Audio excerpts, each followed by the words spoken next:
Once upon a time. Isn't that how stories are supposed to begin? That is how my mother always began her stories. But why can't they end that way? Because the ending is usually when the promise of everlasting happiness is proclaimed. What are stories if not the memories of our people? And if memory is any clue, there is no guarantee of happiness. Is it just a myth that there is any such thing as happily ever after? Memory is a broken mirror, fragments of reflective glass and fractures of light, gleaming in brilliance for a moment before fading forever into vague washes of soft color and deepening shade. Sometimes, the harder we try to focus on them, the more they fade and slip from our grasp. Beautiful shards that, when taken all together, make us who we are. Memories or dreams. Sometimes it is impossible to tell the difference.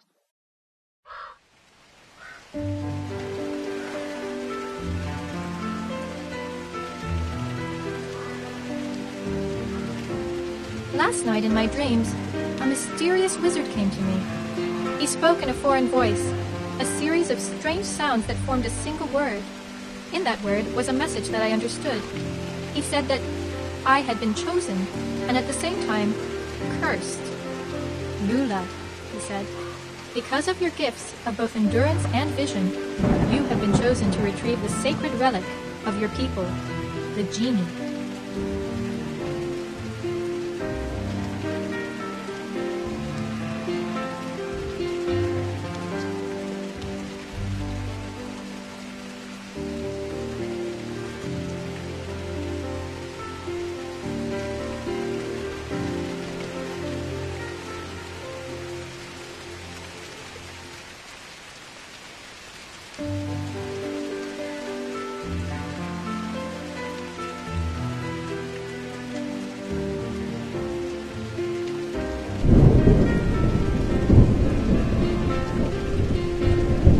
But another wizard, who wants the Genie for himself, has cursed you with the inability to run. Even now he makes his way to the top of the mountain to claim it as his own. You must reach the Genie before him and learn its purpose, its power, for if he takes possession of it, you will be further cursed with the inability to walk. You and your people will never again be free to choose your own path.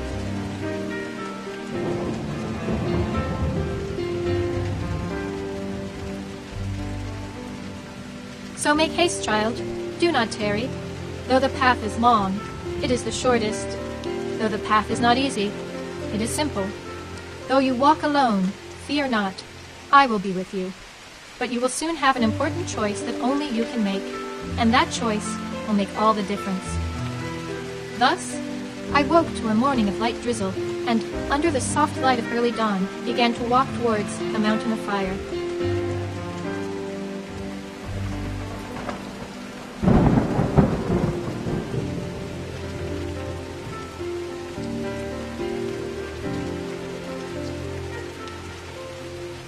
Life in the village has fallen out of balance since the Genie disappeared. Before then, we had the freedom to choose our own paths in life, but now they are decreed by the shamans when we come of age. There are hunters and fishers, collectors and keepers, weavers and walkers. Only one path has ever been chosen for each person. Until me. The shamans decree that I am both weaver and walker.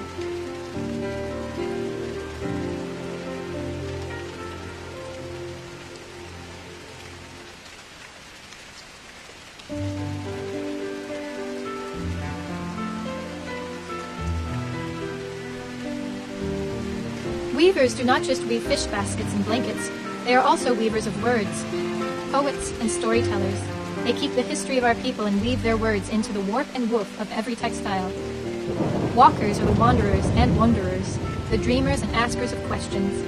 They are the seekers of whatever light they may find to illuminate the darkest corners of hearts and minds. Of all that have walked away from the village, none have returned.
I remember as a child, running with bare feet on the freshness of the world.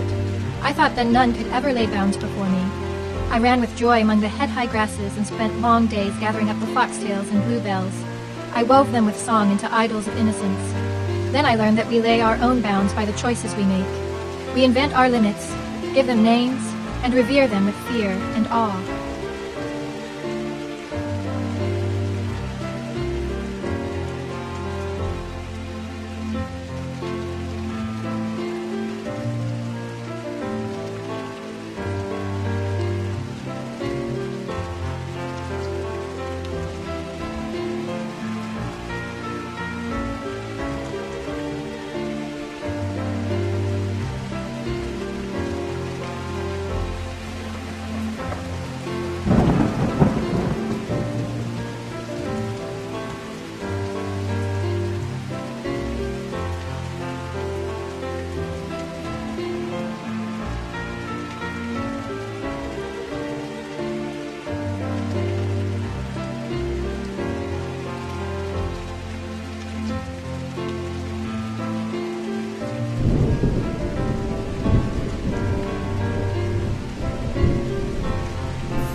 Spring is my favorite season, when foxglove and bluebells fill the fields and wakes me in a reverent temperance.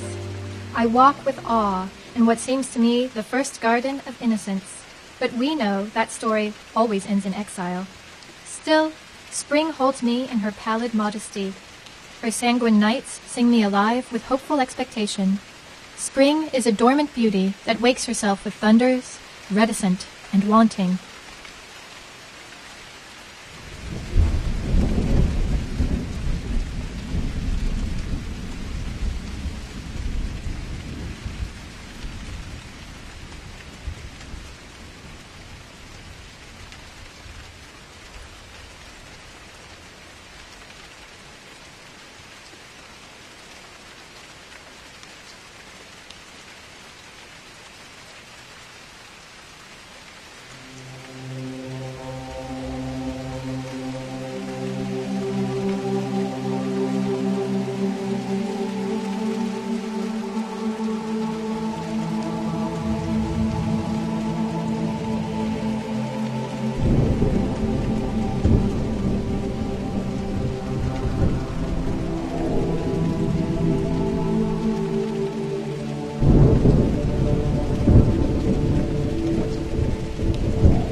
As if unsure of herself, the languid roots of spring slowly unmire themselves, sallow in the vegetable black. Slow, but strong enough to cast out the quick of winter and buckle stone. This is the scent of warm rain, exhaling her heart in quiet resignation, a verdant whispering of sprouts. Her tremulous love opens rivers and savages veins. In any event, by the casting off of clouds, she seems certainly resigned to shine.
The winter long we waited, with patient urgency, for spring's pristine rhythms to break the spell of frost.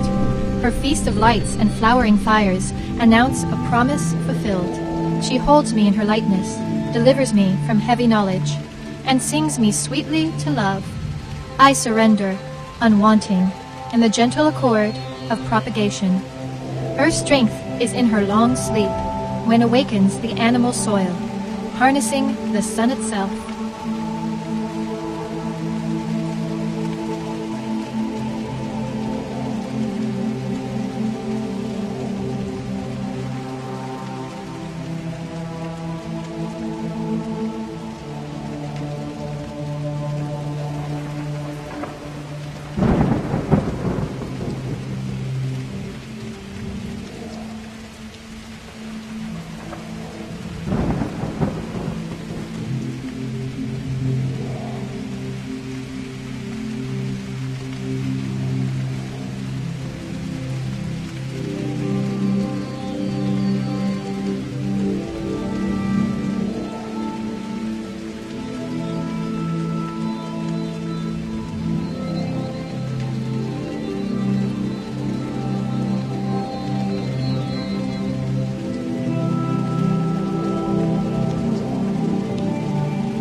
Should I have walked to the left from the...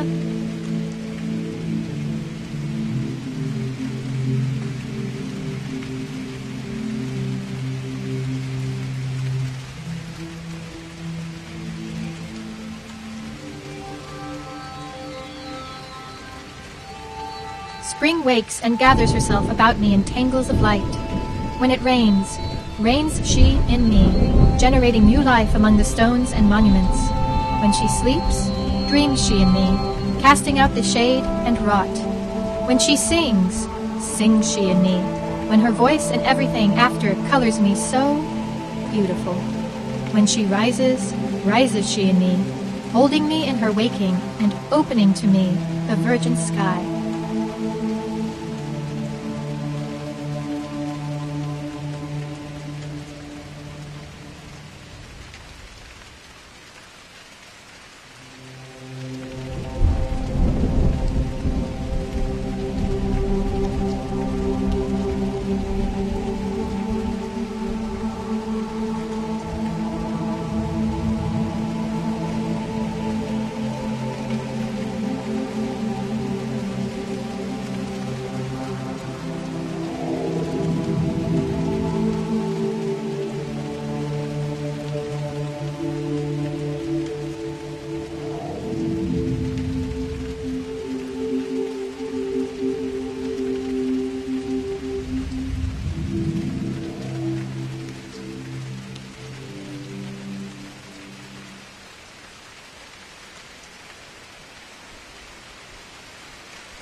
What are these ruins?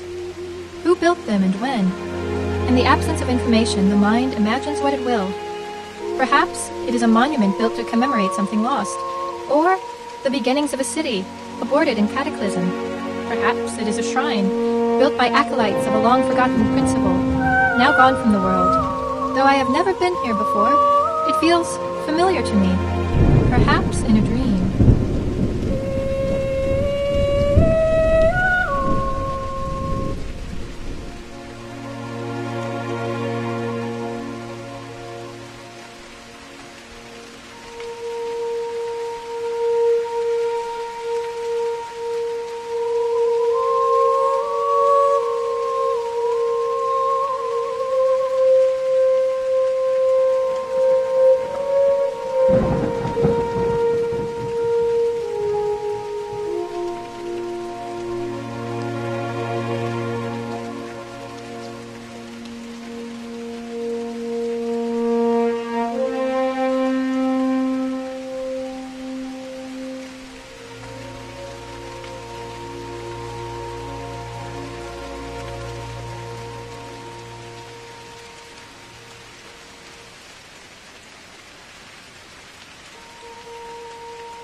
Dreams are the graven gods of memory, whispers of our world seen through cubed glass. So said the potter on one of my many visits to his workshop. He spun clay and mud into useful vessels, but his passion was glass.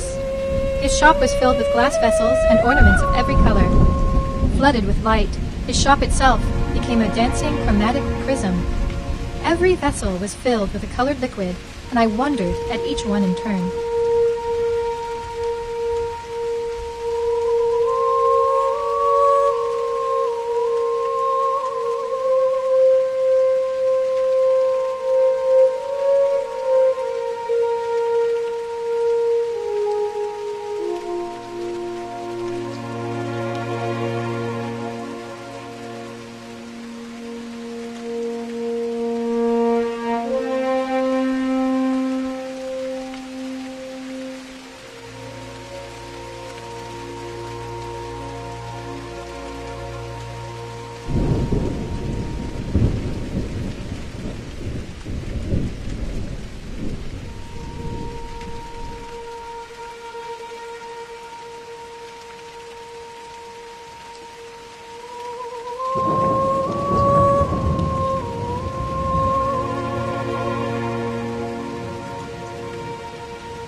sapphire phylacteries and emerald filters, ruby crucibles and cobalt cryospheres, all connected with glass tubes and an intricate maze of wonder.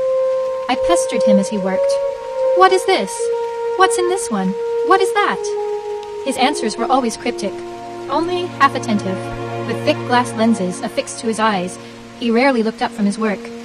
He used words I had never heard before or since, beautiful words I couldn't possibly remember.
One word he used often enough that I remember, philosophia. He said it meant for love of wisdom. I wondered if he wasn't making up his own language. He picked up a thick square bottle of sky blue and turned it in the light, peering through it. Dreams are the graven gods of memory, whispers of our world. His thoughts seemed to drift as I noticed a small jar that stood out from the rest. It contained a liquid black as pitch, darker than night without stars.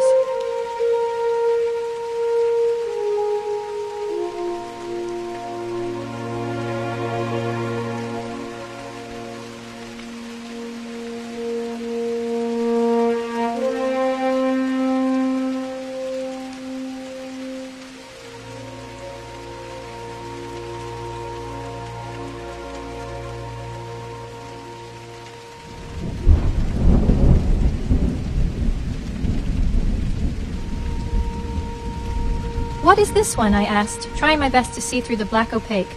Ah, this one, he said with genuine awe. This one is special. Though it seems to be void of color, in fact it is every color. It is not just one thing, it is all things. He picked up a feather and dipped the pinion in the black liquid. While you see opaque nothingness, in truth is infinite possibility. On a piece of starched vellum, he wrote a single word. Genie.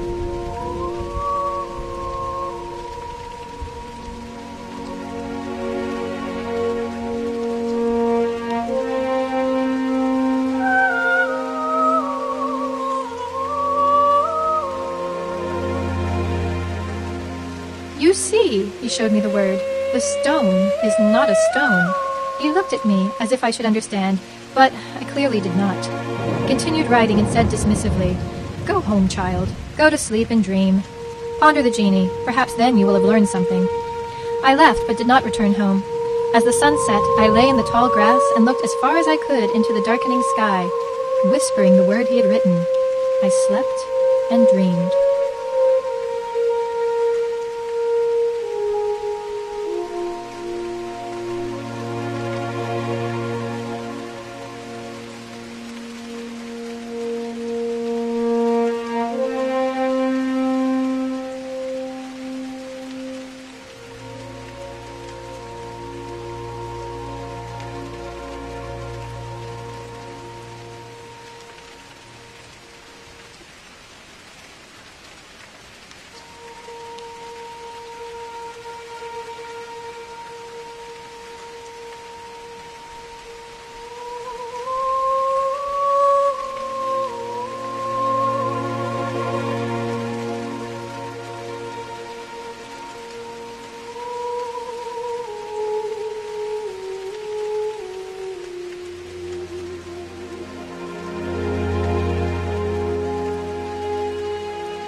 In my dream, I saw all that the potter had written. It was not the words I saw, but the meaning of them, as if they were the images themselves, cast upon my sleep in a soft voice. Shh. Listen, he said. A great hush is cast upon all that has passed before. There is no greater love than this, to be so taken up. Here on the blue plains, these idle ruins crush softly to sleep. A dry stirring of angel grass and the silence of sunfall.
Listen, in the dying of this song from my lips, how the world came down like life from the night. And look, how unlike an angel sits she on high, calculating her potency in the arithmetic of parts. She may condescend, groundwards bending, to mechanical consideration. Her pantropic gestures seldom reach me, though I strain in my sinew. Shards of futility fly against her concentrated prowess.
In such open expanses, exhalations anguish over themselves, seizing the mist I had hoped was breath.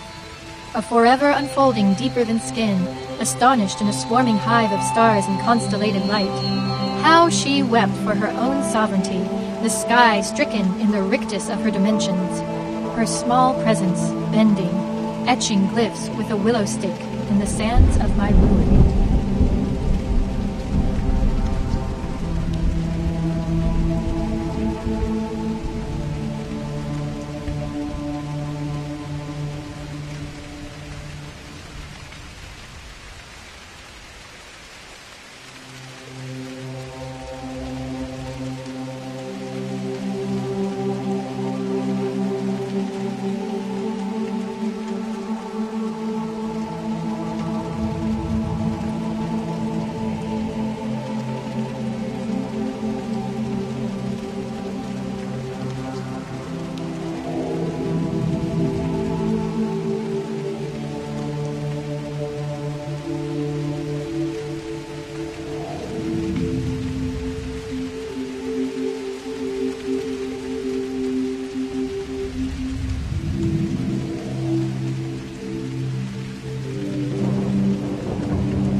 She etched comets of shining wing, spiral dance of all-seeing eyes, carbolic unctions and every feathered thing, a metastasis of miseries. Happiness, her saddest magic, she renders with a pretense of meaning, monstrous in formidable purity. Prettily stern, her lips pressed in overwrought intensity. In pneumatic murmurings, she teaches the crackling of winter trees, the leaning of midnight weeds.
Like wounded moths and wind-sick orchids, the hands of the world are so small and pale.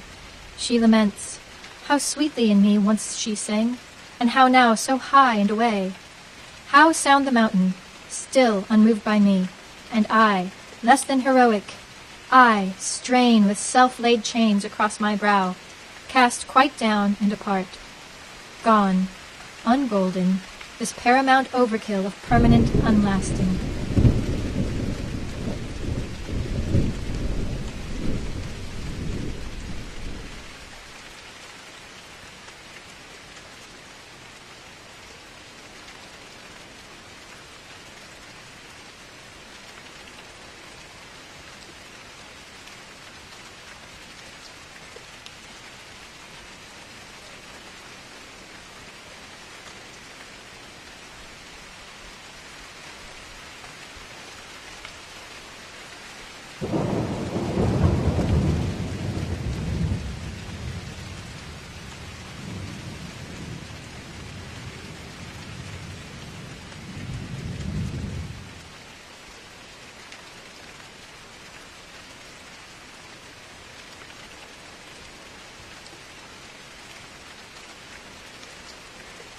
Look, from the colossal and most ancient of thrones, unburnished even now, and desert brown, sand casts the seraphic armrests, no misericordia against the indifferent palaver, rising always in fragile wisps from unclean throats, the misbegotten children of prayer, my prayer.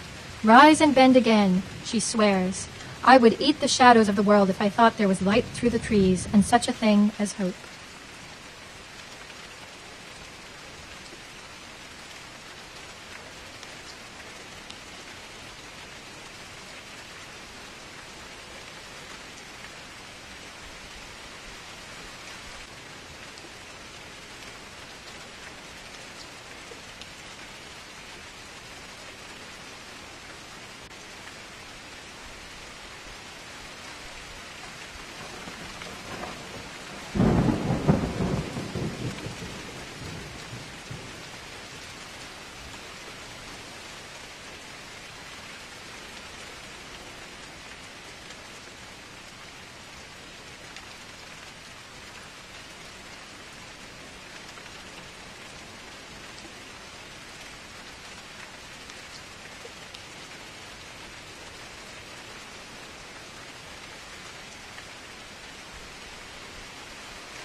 Already we feel the harpies nesting among her branches.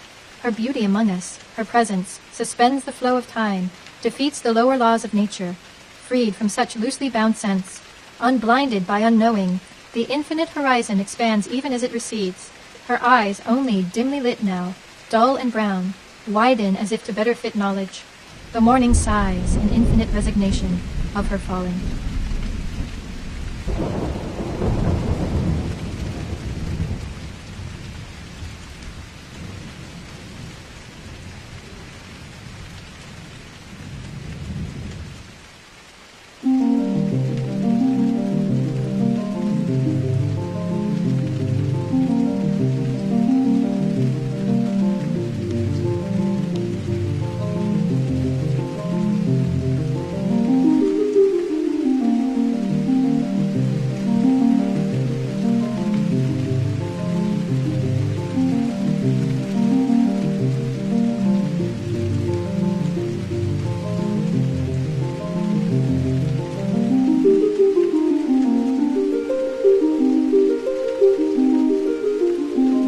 A final bending in the heavy plunge, surging immaculate. Suicidal shafts of early daylight guide the sickening plummet in entire murders of unwinged crows. A scarlet thrush battering the air. The liquid trill of tanager and tawtrix heralds us, the aristocrats of truth. She falls to purge what prose such dark miracles may, in glyphs and lying charms. Remember, she warned, poetry loves a martyr.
In the folding of this song from my lips, how she came down like light from nothing, to salvage something beautiful from all this horror, this mindless hour, when the world blackens beneath her, some shining thing cleaned of its ashes, and brightly to signal those lost to sea.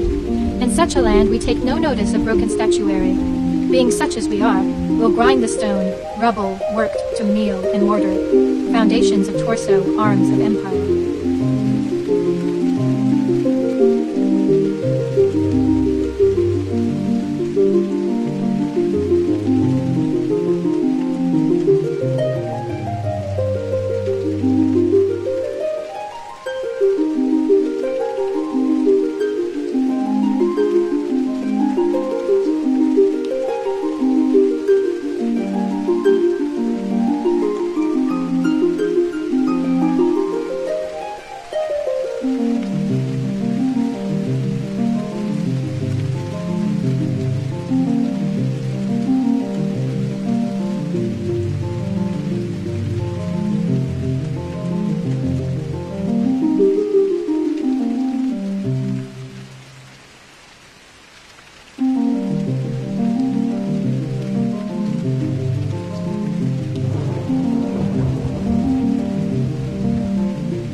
Such as we are, we make paste of angel bone, broken idol quite fallen, uncrowned of laurels, sprinkled as bone meal in the furrows of the world, a sign waiting to be found, unsearched for.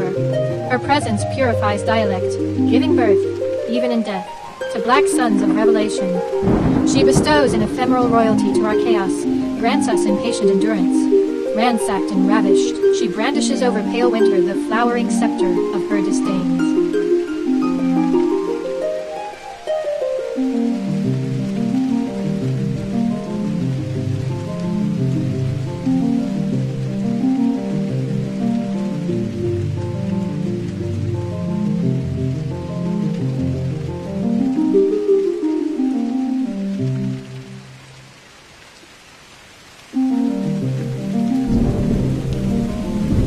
Goes on and on and on.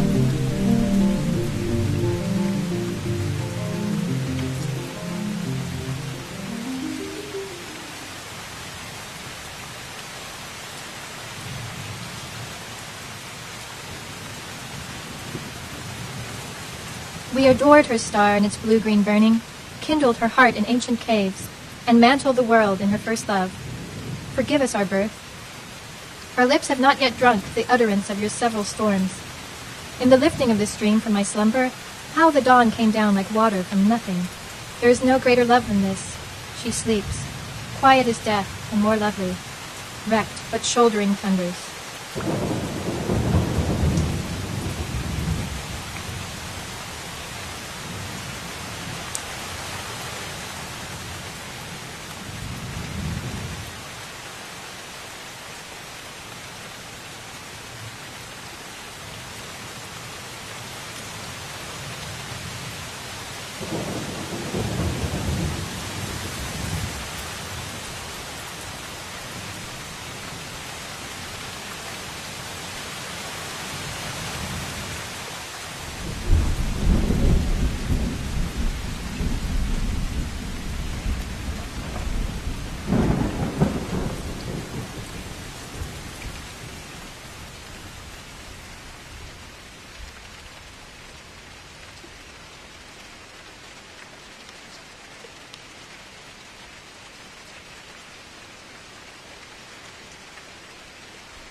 I remember waking in the dewy blue field at dawn and rushing back to see the potter. I knew that Mother and Father would be worried and looking for me, but I had to have some answers about this dream. The potter was still writing at his desk, candles burnt down to stumps. At some point in the night, he had made a beautiful clay chalice that now lay in pieces on the floor. He didn't even look up. Go home, child. You have all the answers you will ever have.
I returned home where my father greeted me with silent hugs and a knowing look.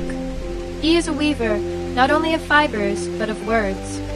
He keeps the stories of the people and tells them as he leaves. So our history is in the warp and woof of every basket, every blanket, every winter cap.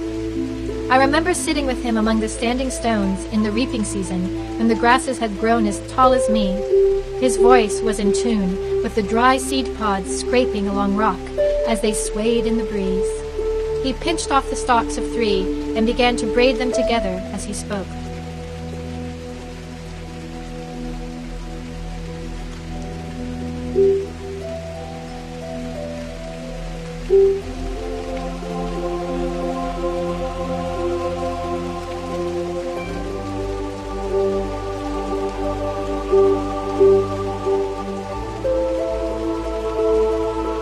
Do you know why you're special, Lula? He asked. Because I am the youngest, I guessed. He laughed. And so shall you always be. It looked like he was making a bracelet with the grass braid. But there is something else that makes you rare among our people. I am a weaver. This you know. Some are hunters, others are foragers, some are builders, while others are collectors. Just as your mother was a walker, born with a fierce curiosity to explore beyond the next horizon.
He stopped braiding for a moment as his eyes squinted at the horizon, as if hoping to spot something very far away. Then, in a near whisper, "You are rare among our people because you are both weaver and walker. You are something more than both. You are a maker." And with that he took my hand, slipped the grass bracelet around my wrist and said, "Remember that almost nothing is ever what it seems. Beneath the surface is layer upon layer of history, all the little things that together make the whole."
Knowing this, there can never be good or bad, dark or light. Things only seem this way because we don't know the whole story. Even now, you are choosing your path and making your own story. But your story is special because it will become the history of our people. One day, you will have an important decision to make that will determine the story of all of us. He stood and smiled down at me. What is life, if not the longest introduction? You will meet the Genie, and perhaps, more importantly, the Genie will meet you.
He spoke of the genie long before my dream, where the wizard told me to find it.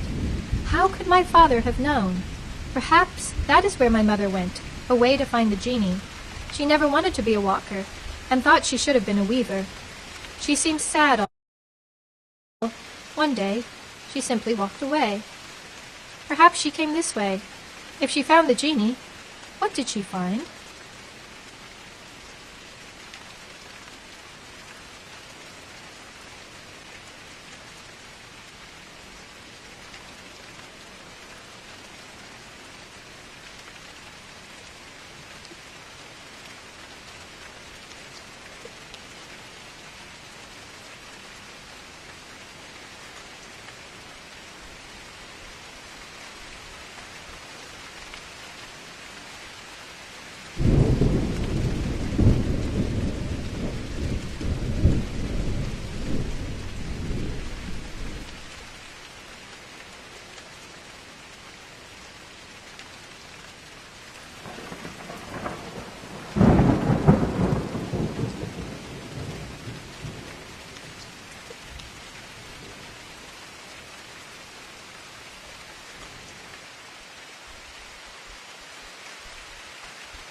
How can I open that?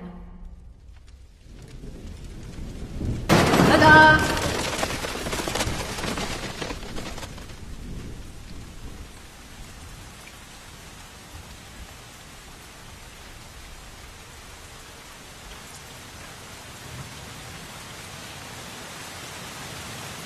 I remember the miller when he still lived in the village, before he moved the mill deep into the forest and away from people. He had been making strange machines that ran on water power, sometimes very hot water. He made machines for work, for moving and lifting heavy things, for cutting and clearing trees, very strong machines with wheels and cogs and noisy parts. The people became afraid and began to whisper that the miller was quite mad.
One day, he caught me playing too close to the big water wheel. He took me by the hand and sat me down on a recently hewn stump.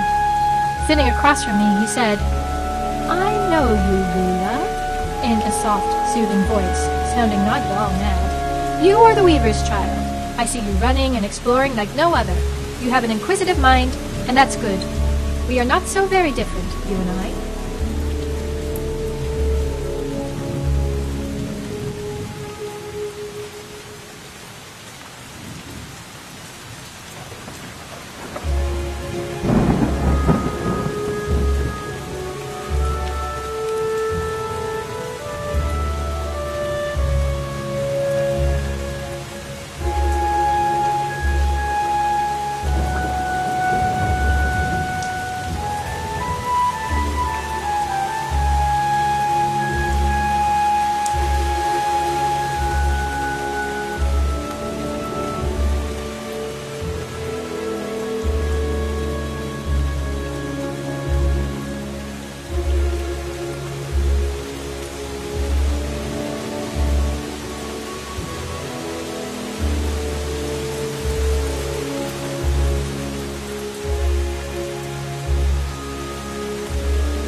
"People say you are mad.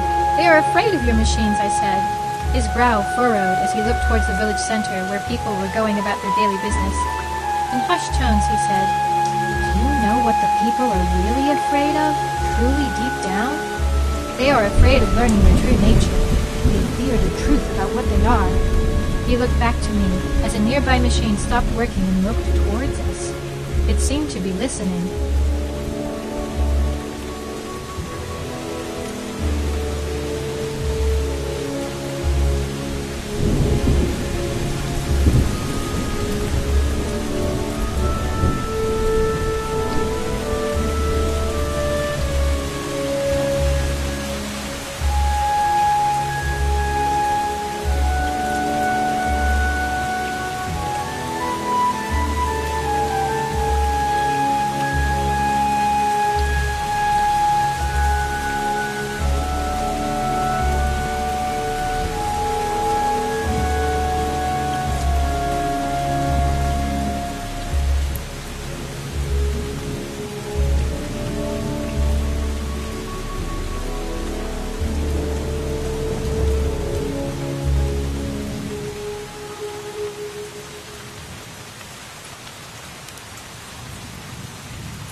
Is this the wrong way?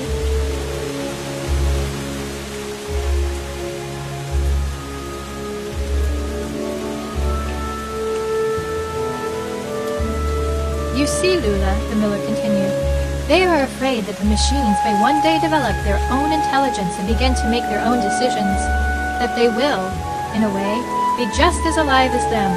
This frightens them because it would prove their notions about life to be wrong. It would mean that life is not magic, but a natural, inevitable occurrence of sufficient time and conditions. A light seemed to glow in his eyes as they pierced deep into my own.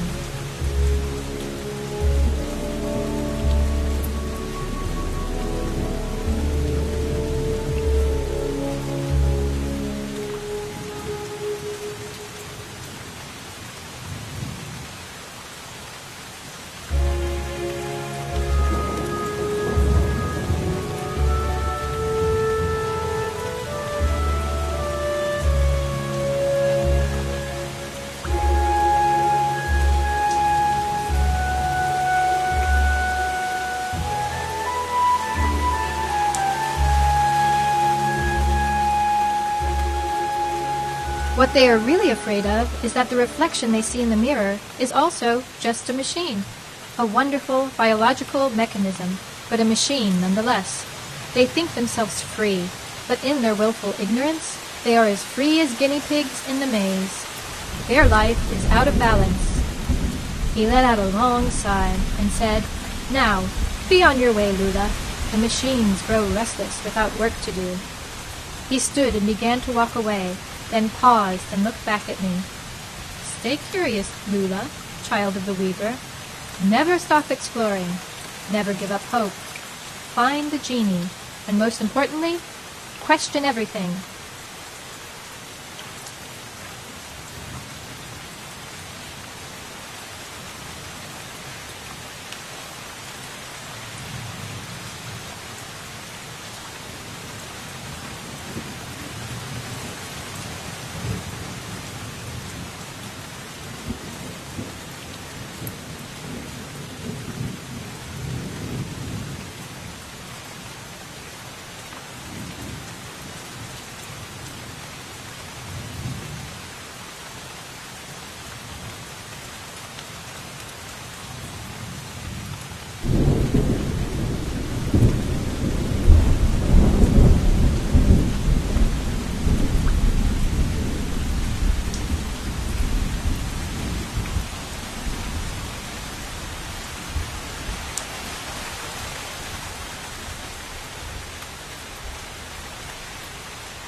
Question everything.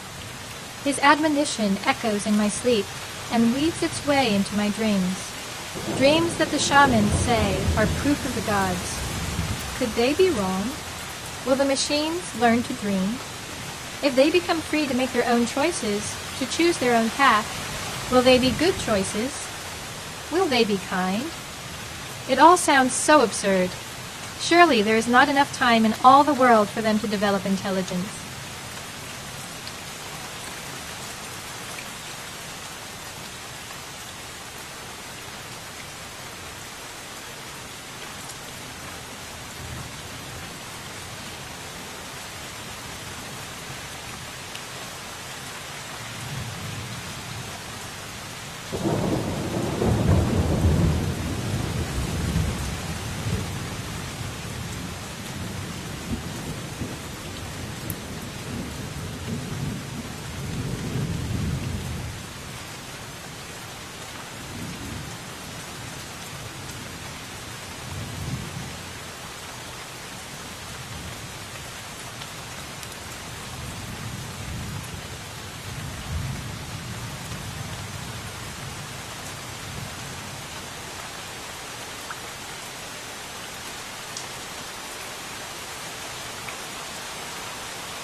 Perhaps the miller was mad after all.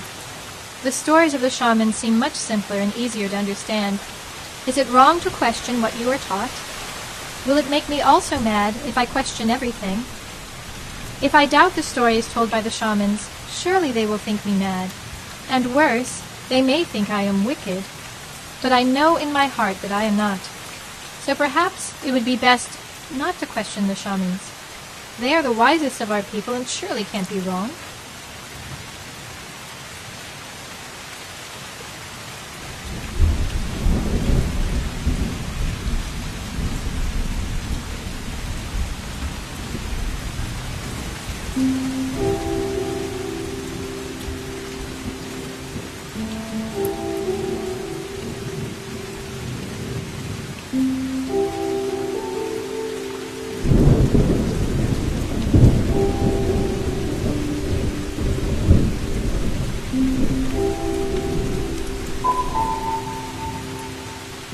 Can't find Genie by just walking.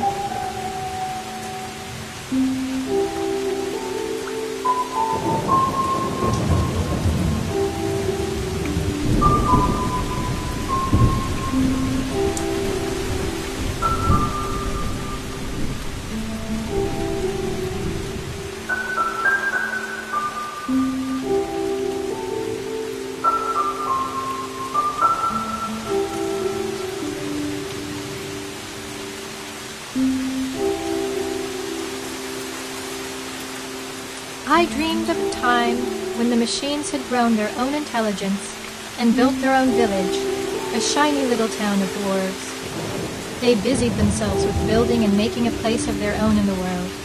But where were the people? As I wondered, a tiny machine with huge spectacles appeared before me. Instantly, I saw what had happened to all the people. I saw a plaque on a dry shoreline amidst smoldering ruins. It said, "We were here." It can't really be said that we did the best we could.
As I walk, I wonder what I will find at the top of the mountain of fire. I have only heard of the genie in stories and have never seen it myself. I feel awe, and with it, more than a little fear. Can there be reverence without fear? Awe without mystery? We seek answers but resist them when they threaten the notions we feel. Often, we prefer to dwell in the dreams of the heart than in the truth of the mind. The genie has power. This much I know.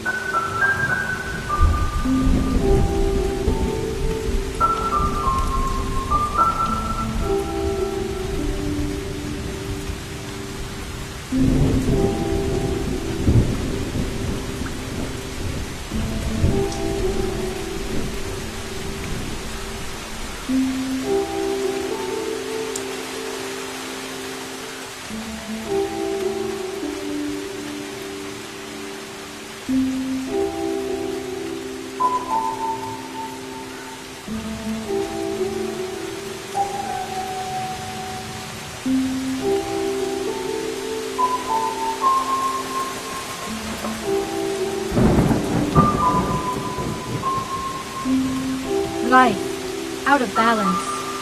I remember the miller's words. Is it our nature to think ourselves somehow separate from all other things? We do seem to perceive in extremes, light or dark, good or bad, happy or sad. When we follow any extreme path, life falls out of balance and we become grotesque caricatures of ourselves. Inside we become like a pregnant goblin, forever travailing but never giving birth. Empty vessels obsessed with fullness.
Perhaps our true nature is neither extreme.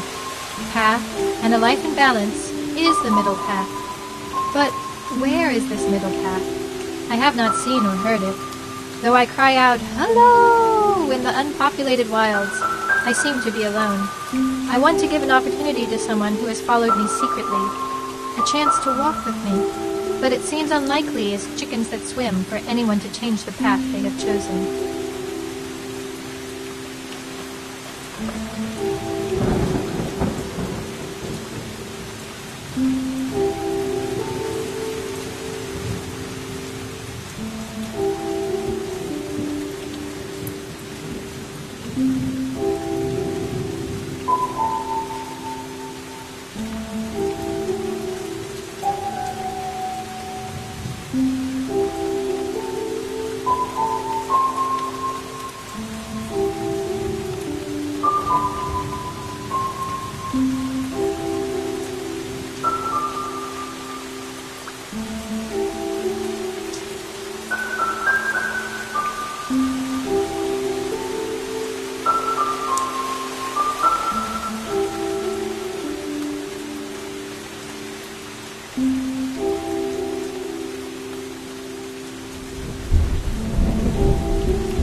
brightly colored carnival that came to the village. A dark storm threatened on the horizon, and the winds battered the tents and streamers. A hawker in a top hat cried out from a grandstand, "Come one, come all, test your wits and guile in the house of mystery. Adventure or horror, it is up to you. A game of $60 for the majestic audience." Lines of people with blank eyes starved wide, filed in slow procession into the tent.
There are those who simply never choose a path. They know that neither extreme is balanced, but they cannot find the middle path, and so they become frozen in a stasis of indecision. Distracted by anything and following the whims of the day, they seek to fill the emptiness with any passing fancy. They too seek the genie, but they do not know why, and so become lost. Even with unmoving eyes they see me. They would eat me alive if they could.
Though I have not seen much life along this path, I look for it.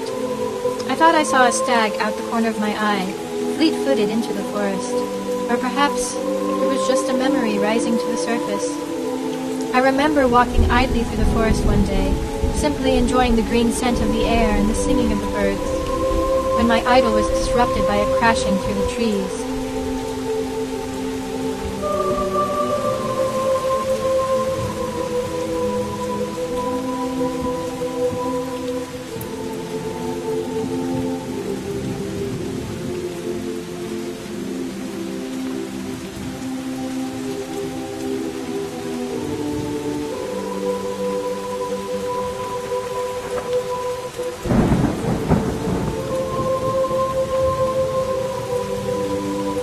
It was a stag that seemed frightened and injured, as its legs buckled beneath it and it fell to the ground at my feet. I could see that it was shot through with an arrow. I recognized the work of the Fletcher from our village. His shot was not true, and I wondered how far the stag had run before collapsing. How long had his fear and pain been drawn out? His chest heaved with struggling breath. He fought to breathe his last.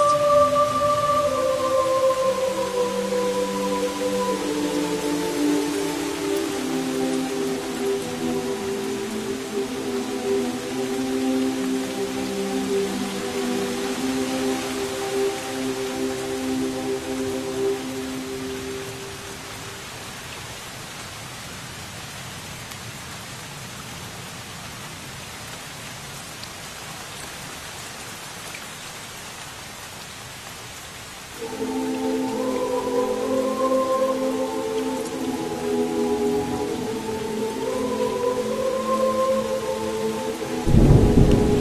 knelt and laid his muzzle in my lap. I stroked his fur and lied to him in whispers that it was okay. It would be better. His eyes seemed to plead with me. He did not want to die, but could not live any longer. Then, a final exhalation, a susursus of blood-flecked air from his steaming muzzle, and he was still. Silence blanketed the world, broken only by my sobs. Why did I have to witness this? Why did I have to be the one?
Where the heck is this thingy?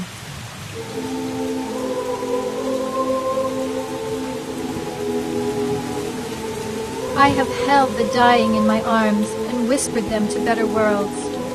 Worlds that I no longer believe exist. That moment, I was changed forever. Something shattered in my heart and was forever lost. There could be no gods that allowed this. There could be no magical place, free from pain and suffering, to greet us after death. The shamans were fools, feeding lies to the people to keep them placated.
Such lies are not only false, but cruel. It makes people go through their lives in apathy, in expectancy of something better to come. It lessens the value of this life, this one brief and shining moment of light tucked between the twin expanses of infinite nothing. We squander our lives as if in rehearsal. We wait and hope. As the unretrievable moments slip by, I know now, faith is the cruelest lie.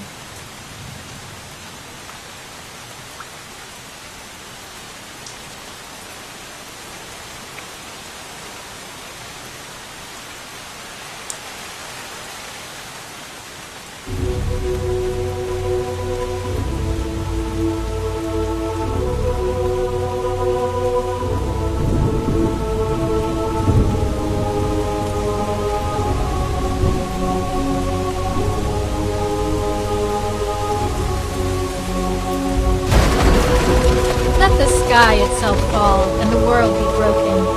What do they care, those that live in hopeful expectancy of death's dream kingdom? They are empty, ciphers without any knowledge other than what is given to them. They amble about the world in apathy and love it not.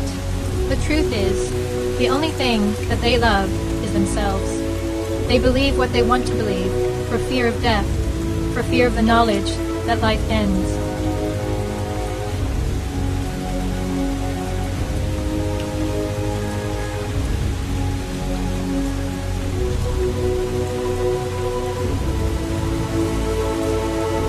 They have found in their faith a loophole, a way out of the truth, thinking they will cheat death itself, or that death is simply not real.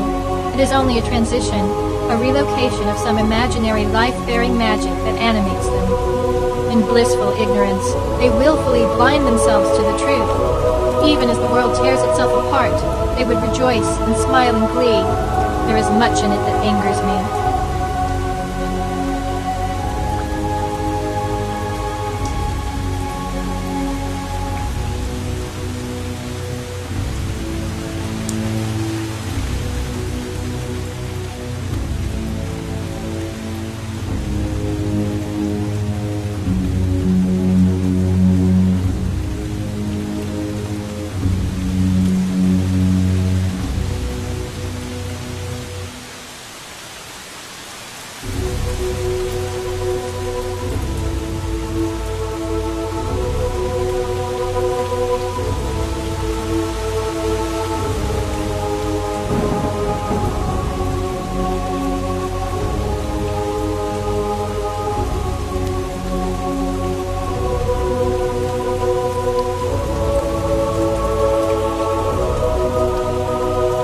Let's jump across the gap.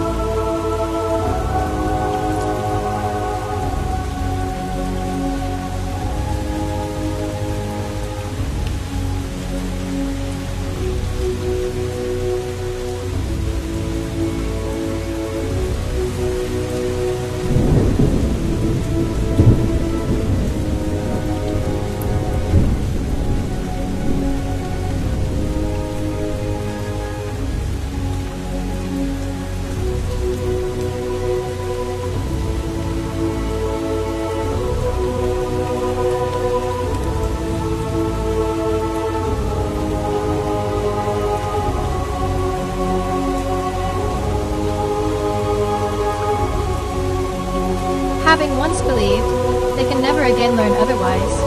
Their faith is the end of knowledge. They don't want answers, thinking they have them all already. If you doubt them or ask them to reconsider their belief, they will be angry and hate you. You will be wicked in their eyes, and they will violently defend their faith. I cannot face them again and wish only for a dark place to huddle and hide away from such madness.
I remember, or was it a dream?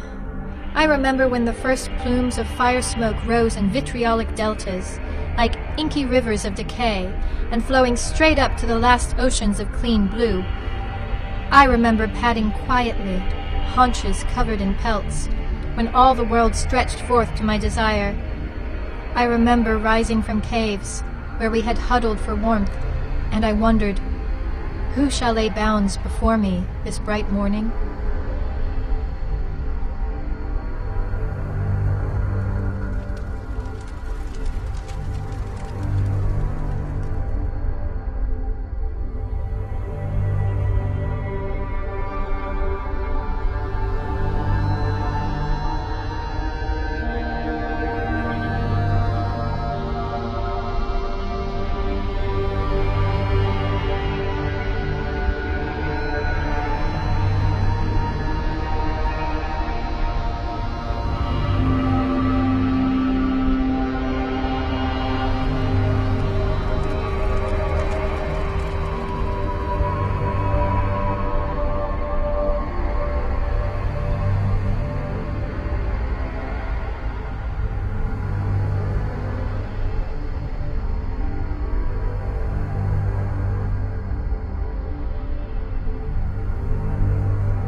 I remember when cities were planted and swords yanked in living roots from the tender gums of crystalline caves, when the dread smith bellowed his forge in volcanic violence, andirons red raw with a new lust that gleams on sweating brows, black pupils, the augury of eyes too long acquainted with muck, the shining eyes of a people familiar with black alluvium scooped in eddies from early spring monsoons.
I remember a time when calendars and lunar travailing were discerned in coiling mandalas, breathing stars born in calculations on the wake of deluge.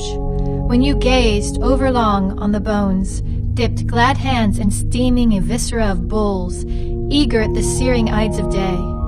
I remember the sun was with us when we fed entrails on altars of horn to thunder itself, when the grim sky required obeisance, burning sweetly to him the incense of slaughter.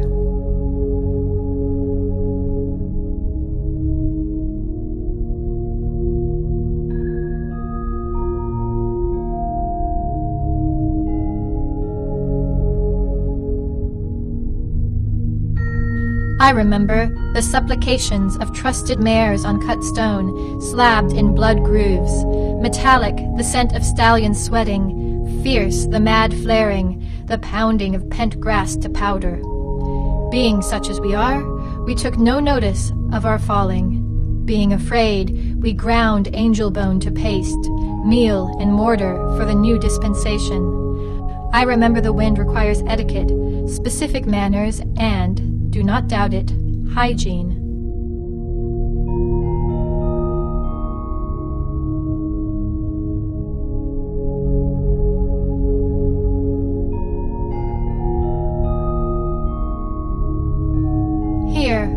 hunger matters. When tablets of law are cut from rocks recently forbidden, it was said that they give meaning to dreams and cast out the dread of stark, gaping oblivion.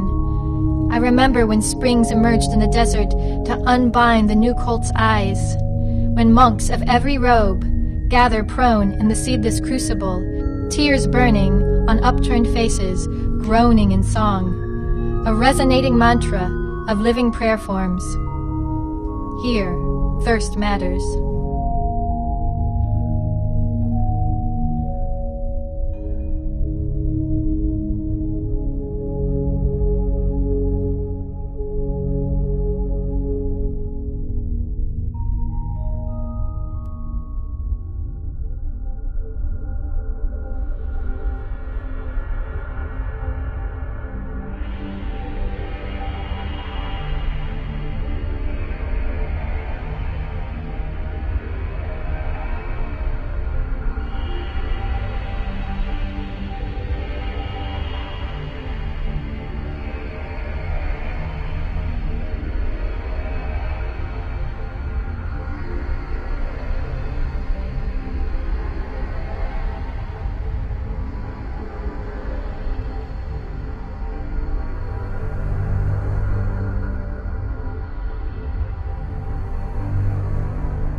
That should do the trick.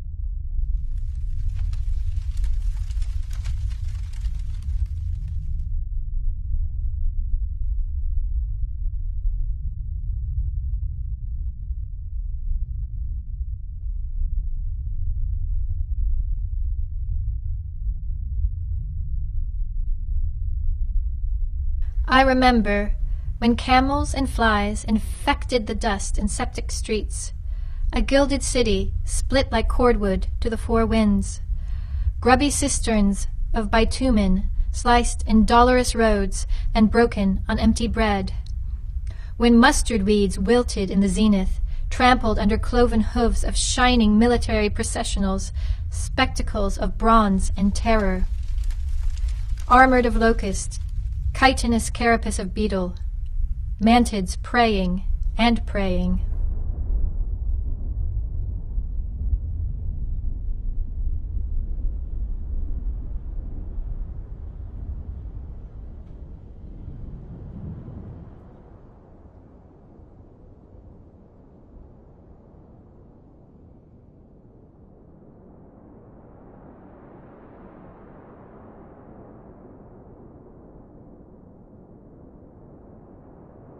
Not much left, I guess.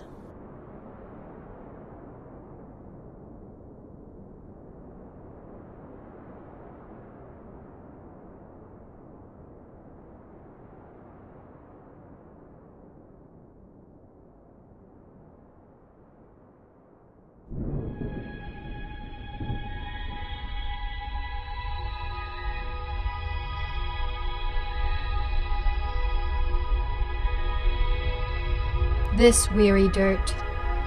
I remember we came seeking balm for disobedience. With hot anvils we beat the air itself to tongues of golden light, flames to speak the unspeakable word of silence. When the mouth of forever gaped its throat across hot dunes, contours bald of grain and variation, I remember there is a history, certainly, all but forgotten in dusty halls, woven with contempt and plucked apart by unsteady hands, trembling in catharsis.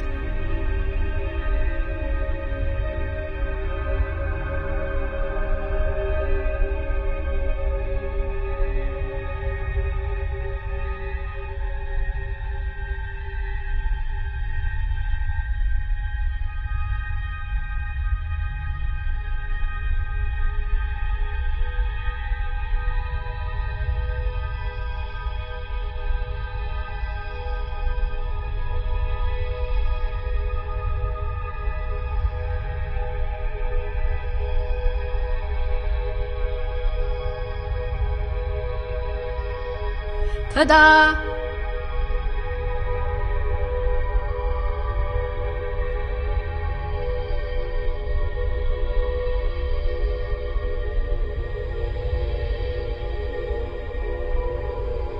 They said a stone is history, draining its temperance from the cool shade of palms. A stone is history, and an effective bludgeoning device.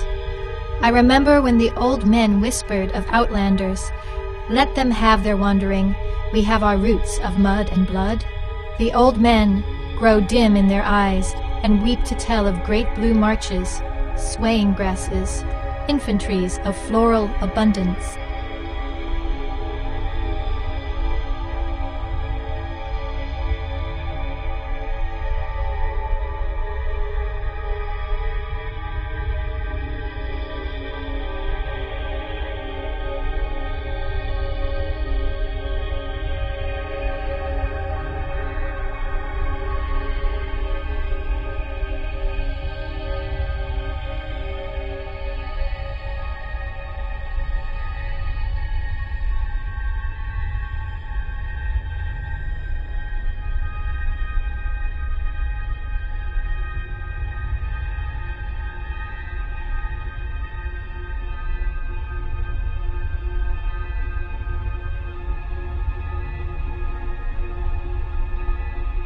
They tell of silk-skinned seraphs that live on the other side of the polluted sky, cream-colored in milk and honey.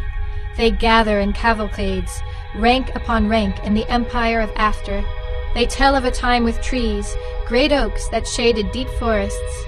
They blame the will of the thunder and pray in the living radiance of the sun. And they wonder, who shall lay bounds before me this bright morning?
Jump across.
What is it I have seen? A fever dream? Fragments of memory? But they are not my memories. They are the memories of a people doomed. I saw the end of their world, their sky broken, not in apocalyptic striations, but in a slow burning. Their end was hard and bitter agony, a long drawn-out whimpering of life. They held out hope until the very last, hope that it wasn't true, hope for something better to come.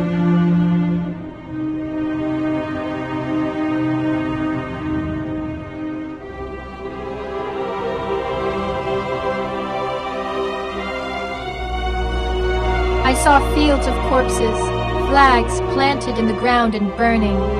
I saw millions gathered at a black stone, like ants, on their knees, while the world burned around them. They did nothing but hope. I had always thought that hope was a good thing, but it blinded them to the truth. I saw a young mother looking up to the sky, shielding her infant from the sun. Her tears were the only water I saw.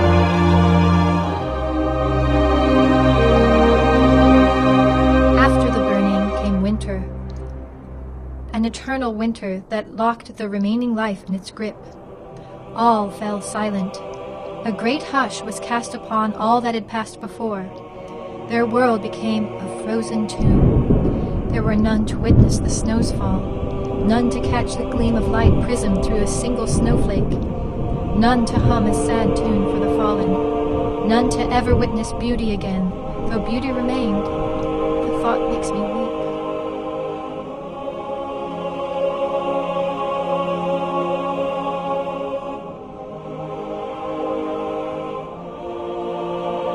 There is no greater love than to be remembered.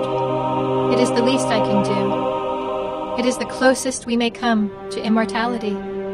Perhaps that is what they sought, simply to never end. I can't blame them. The fear of death is great. Fear of the great unknown. Fear that the end is just the end of awareness and all sensation. It is impossible to imagine the absence of imagination, and so we tend to imagine something there, something beyond all ending.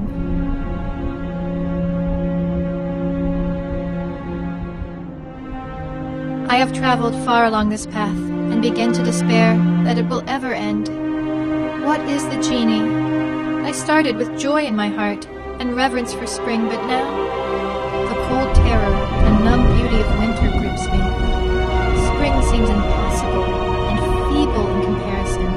Branches bare as bony hands are dull reminders of a season stirring deep in the blood. This is the time of longing, the stark contrast of white on white.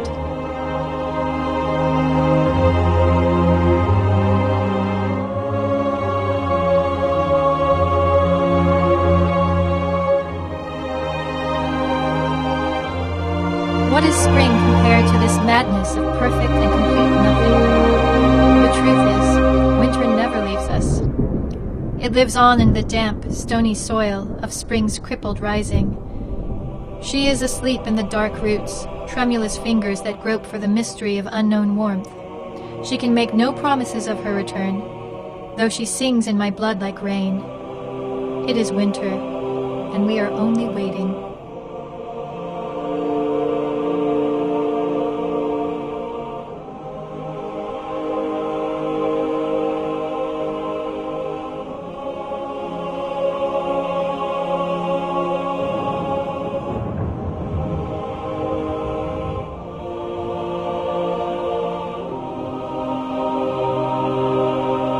have become a study of pale shades riddled into the frost, a scrying of ice on a brittle window. These are the days of extreme white, in bone-chilling blasts of frozen dawn. The sky itself groans in cyclopean cloud banks of funerary marble. Through the driven winds and ruptured stone, through this desolate failing of whirling winter, I feel the cold loneliness of the world. I cup my hands over my steaming mouth and try not to cry.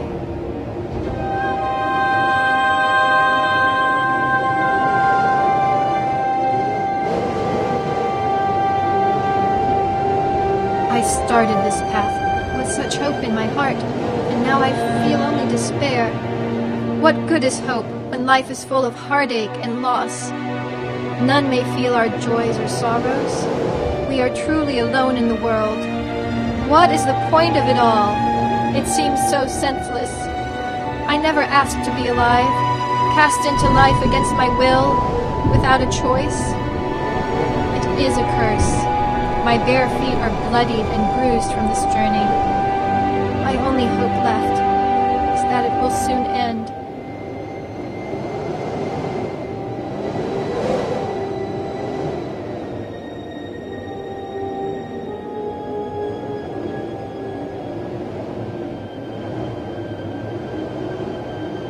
I found no answers along the path, only more questions.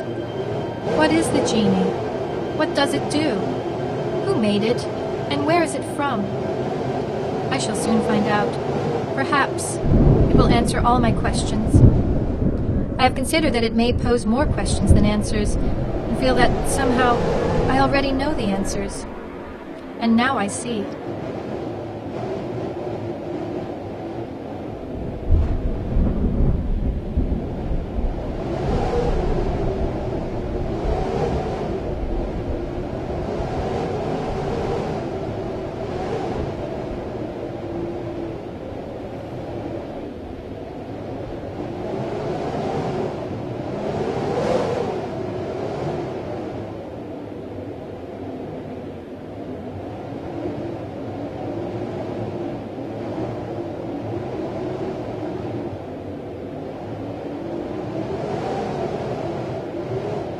There is no genie.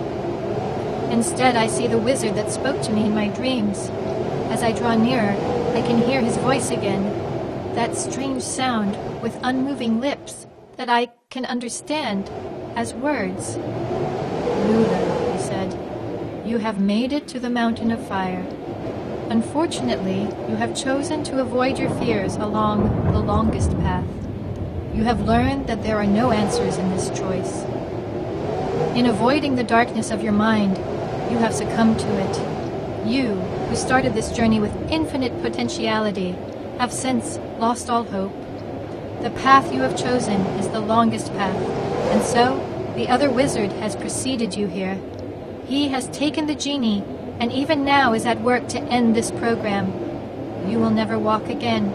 Your mother, father, and Rofesso will cease to be, and the world as you know it will be gone forever. Program? I wondered. I don't understand. I began to cry. What is the genie? I needed to know. The genie, he explained, is a computational construct, what we call a processor. As an operating administrator, I have introduced a packet of data into the genie. It arranges the data into information that runs a program. This program is called Lula. Your first moment of being was just before you chose the path. You see, Lula, he continued, this world and everything in it, all your memories and dreams, your mother and father, have all been created by you. You have arranged the data into a stream of consciousness that seems real to you. The other wizard, as you think of it, is a bug in the system. Since you chose the longest path, he has had time to corrupt the data, and so now the program must end. Without hope for this world, you are incapable of verifying the data. Thank you for this learning experience. The grass bracelet my father made came unbound from my wrist and fell to the ground. I saw all the world fading before me. The memory of my mother and father slipping away. Myself, a light dimming in the darkness and flickering out. Sorrow overwhelmed me as the wizard said, "Goodbye, Lula. Terminating function. End program." Then, silence. Nothingness gaped before me. My final thought, regret. I would have had a story to tell. It would have begun. Once upon a time,